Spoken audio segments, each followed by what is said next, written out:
આપણે કામ કરીએ, પરિશ્રમ પણ કરીએ, પણ દુઃખી ક્યાં થઈએ છીએ? આ પરિણામ કેમ ના મળ્યું? Right or wrong? મેં પ્લાનિંગ કર્યું, મારી બુદ્ધિ હતી, મેં એક્ઝિક્યુશન કર્યું, મેં એમાં પરિશ્રમ કર્યો, તો મને આ પરિણામ મળવું જોઈએ. પણ ભગવાન શ્રી કૃષ્ણએ અર્જુનને શ્રીમદ ભગવદ્ ગીતામાં ઉપદેશ આપતા વાત કરી, કર્મણ્યવાધિકારસ્તે મા ફલેષુ કદાચન.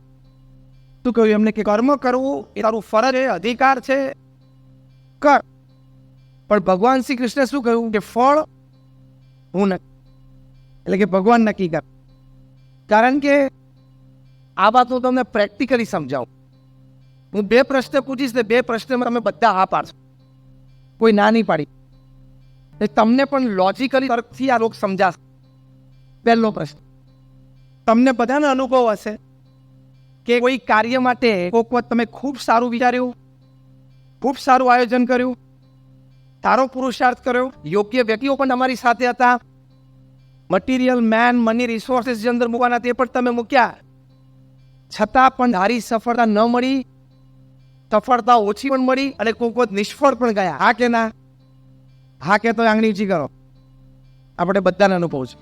હવે બીજો પ્રશ્ન, આપણને બધાને અનુભવ છે કે કોઈક વખત આપણે ઓછું વિચાર્યું હોય, ઓછું પ્લાનિંગ કર્યું હોય, ઓછું એક્ઝિક્યુશન થયું હોય, આપણને પણ અફસોસ હોય કે મેં ધાર્યા પ્રમાણે અંદર મહેનત નથી કરી આ પ્રોજેક્ટમાં, અને યોગ્ય વ્યક્તિઓ પણ ન મળ્યા હોય, છતાં પરિણામ છે ધાર્યા બારનું આવે, સફળતા પણ ધાર્યા બાર નહીં આવે.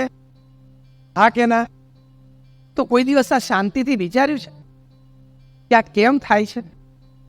કે હું બધો પુરુષાર્થ કરું છું મારી બુદ્ધિ પ્રમાણે, ત્યારે ઘણી વખત પરિણામ ઓછું આવે, કોઈક વખત આવી જાય, અને કોઈક વખત બધું ઓછું હોય છે ત્યારે વધારે પરિણામ આવે. આ શ્લોકની ગવાહી, પ્રૂફ છે. ભગવાન શ્રી કૃષ્ણ જે અર્જુનને કહ્યું હોય, પરિણામ હું નક્કી કરી.